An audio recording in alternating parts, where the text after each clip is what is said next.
Welcome to Love Speak Revolution. I am Sharif Iman. I am Tiana Cage. Yes. And we are so excited to be with you today. We are here with an amazing guest, Yes. Kelli Roseta. She is joining us from More Than Lupus. Yes. We have gotten to know her pretty well through church and other connections. We are excited to welcome her because we know that it's Lupus Awareness Month. That's right. And so we're going to be talking a little bit, if you're not aware about lupus, we're going to talk a little bit about that. But then we're also just going to talk about chronic illness. We're going to talk about even what it's like to just live with either conditions, whether they be physical or mental, that sometimes cause pain, and how that can impact our relationships. Even though the pain doesn't define us, we know that that does impact us. So stick around, invite a friend, share this. We would love for you to be part of our conversation. You can comment below so that we can see you. So without further ado, I'm just going to turn it over to Kelli and say thank you so much, Kelli, for joining us. We're so glad that you're here. Yes. Oh my goodness, it's my honor to be back with you two on this amazing platform. It's really, truly a privilege. And thank you so much for the opportunity to be able to talk about lupus and the work that I do at More Than Lupus during Lupus Awareness Month. I have lupus. I've had lupus since I was 11 years old. And it has been a part of my life for as long as I can remember. Everybody knows someone who has lupus. And you're not alone if you're asking yourself, what exactly is lupus? Because 2/3 of Americans know little to nothing about this disease. And I just wanted to spend a couple minutes talking about what lupus is, if that's okay with you. Yes, Yeah. absolutely. So lupus, in a nutshell, is a chronic inflammatory condition where your body's immune system, which is the natural defense system that we have, produces antibodies that attack your healthy cells by mistake. They can't tell the difference. And when this happens, it causes inflammation, it causes tissue damage, and at its worst, it can cause organ failure and even death. And there's a misconception that it's a woman's disease. It's not a woman's disease. However, it does disproportionately affect women between the ages of 15 to 44, although children get lupus like I did. And of those affected, 2/3 are women of color. Mm-hmm. So it primarily affects Black and brown populations. In fact, it's the 5th leading cause of death among Black and Hispanic females. Wow. Between the ages of 15 and 24, I believe. Wow. Yeah. There's still so little known about it, and how it's developed, why certain people get it. What they do know is that it's linked to dozens of genetic variances, and it's also linked to certain environmental triggers as well. It can commonly affect the joints, the skin, the lungs, the brain, the kidneys, and when that happens, it causes extreme fatigue and pain that can dramatically affect a person's quality of life, particularly if it's left untreated. So that's kind of lupus in a nutshell. For me, it's affected my lungs, my kidneys, my blood, my musculoskeletal system. So it's been a wild ride these last 30 years. And most people don't really look sick on the outside. The disease can wreak havoc on the inside. There is sometimes skin involvement where you can have rashes and hair loss from the disease and also from the medications, but it's usually considered an invisible illness because you can't really see it on the outside, which is very confusing for a lot of people. You said, what triggers it? So it lays dormant and then gets triggered?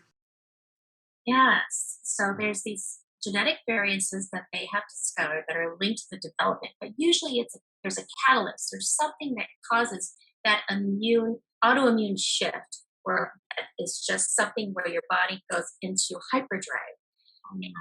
Sometimes it's a virus, like with me, it was Epstein-Barr virus at the age of 11. And I have lupus and rheumatic diseases in my family. I'm Mexican American. So I kind of had this perfect storm of circumstances that led my illness to come out. Sometimes they can be trauma. As we know, trauma affects the body. That can cause it. Sometimes it can be hormone fluctuations, pregnancy, different things like that.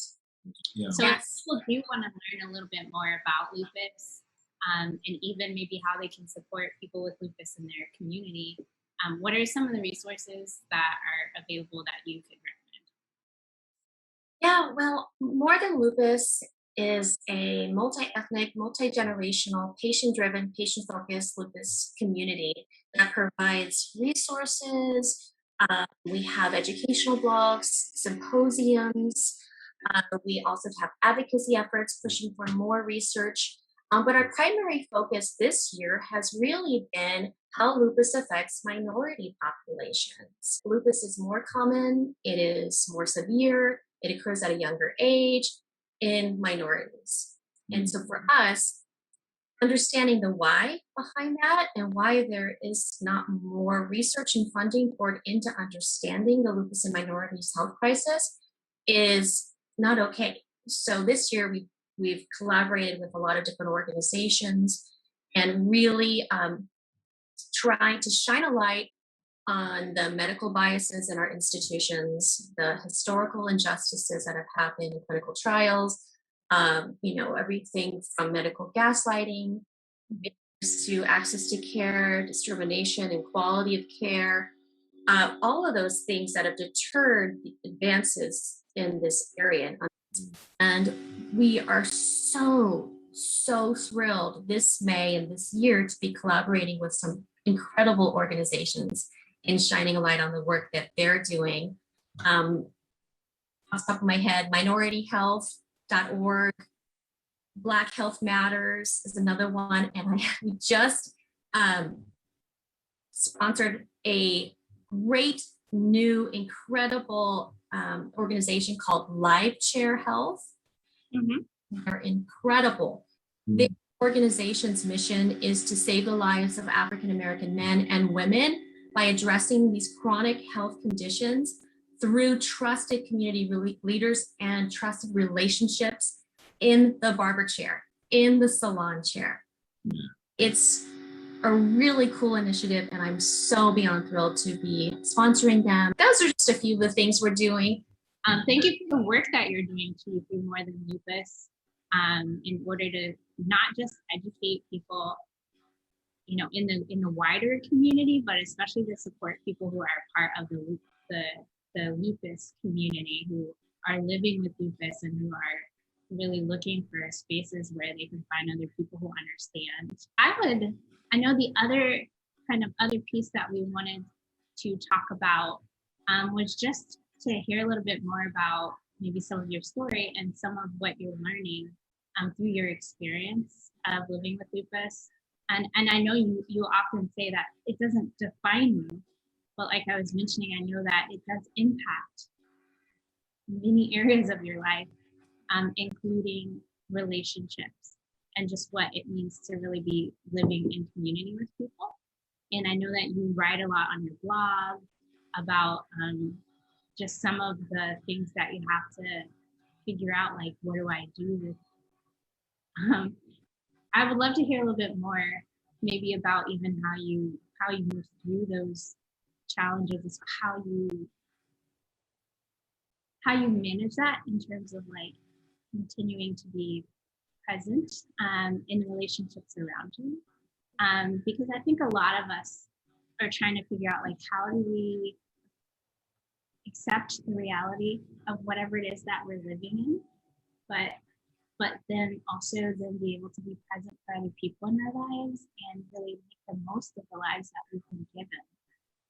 And everybody on here, Kelli is married to an amazing husband and they have an amazing son. So she is a family woman. So this is great information for mothers, single mothers, fathers with this, dealing with chronic pain and the illness. So yeah, and just people who love people.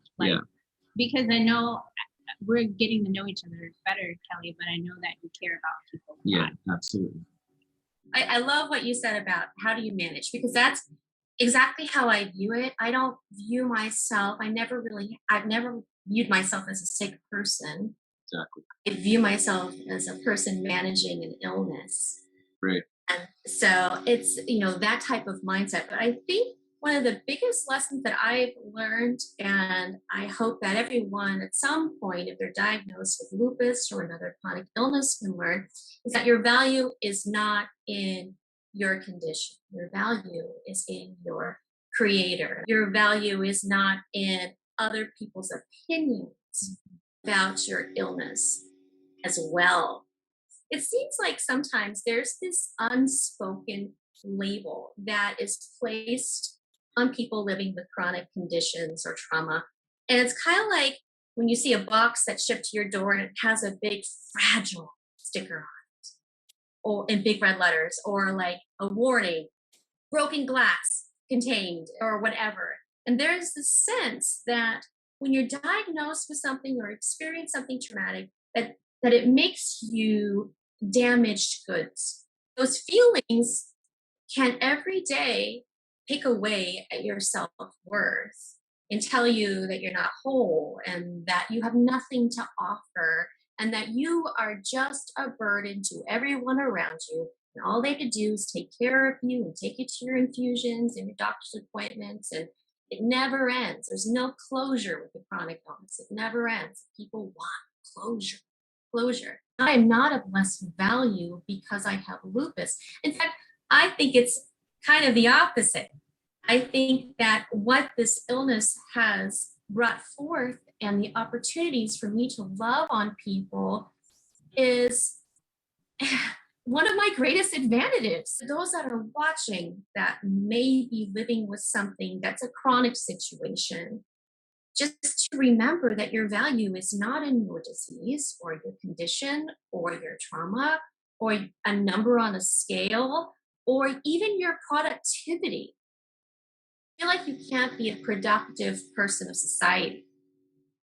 It can really get you down. Your value is in your creator, and your creator does not make broken goods.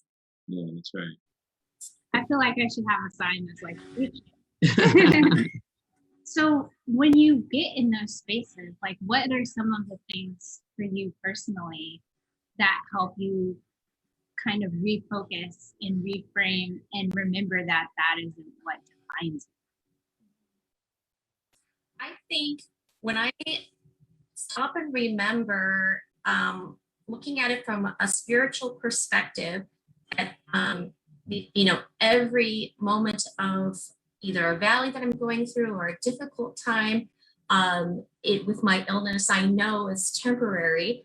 That's one thing. But then the other thing is I find inspiration knowing that physical and mental pain is really the heart of the Christian story. Almost every example in the Bible shows individuals that grow in greatness and find God in the context of pain and suffering. Whether it's disease or depression or trauma, we're all going to experience those moments, but God does not abandon us in the middle of it. And whatever he does not protect us from, he will perfect us through it. So something you said earlier is managing other people's expectations. This is very challenging. In fact, I would say managing other people's expectations of a chronic illness is even more challenging than living with the chronic illness at times. Wow, how Say so? more about that. Yeah. How so? Seriously, I'm still learning how to stand firm in my truth and not get wrapped up in other people's opinions about what I should and shouldn't be doing, or how I should or shouldn't be living my life with this illness. But I have to say to myself every day, I'm held accountable for my life and my choices only. And the only thing that I can do is live a authentic life, an honest life, And if other people can't accept that, then them. And it's really, really hard, but I have to let it go. I'm curious, like, since this is something that's major, and I can relate. I mean, I don't live with a chronic illness, but even just the projected expectations. But I'm interested to know, like, what are some of the, if you are comfortable sharing, some of the common expectations or like examples of expectations that people are projecting onto you? Well, like I mentioned earlier, we have this innate desire for closure. We want to have a beginning, a middle, and an end. And when something happens, like let's say your appendix breaks or you have to have your tonsils out, you go in an acute situation, you go in and people rally around you and they pray for you and they bring you meals. And then you go home and people know that you'll be healing for the next week or so. And then you get back to normal life.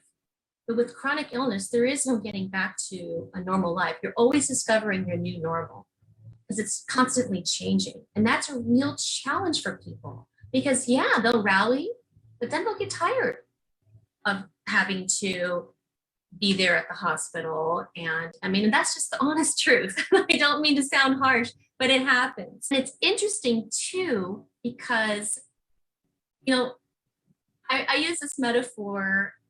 Once again, I hope my metaphors make sense here, but when you go to a restaurant and you park in the parking structure and you assume that the restaurant closest to you will validate your parking ticket, but they don't.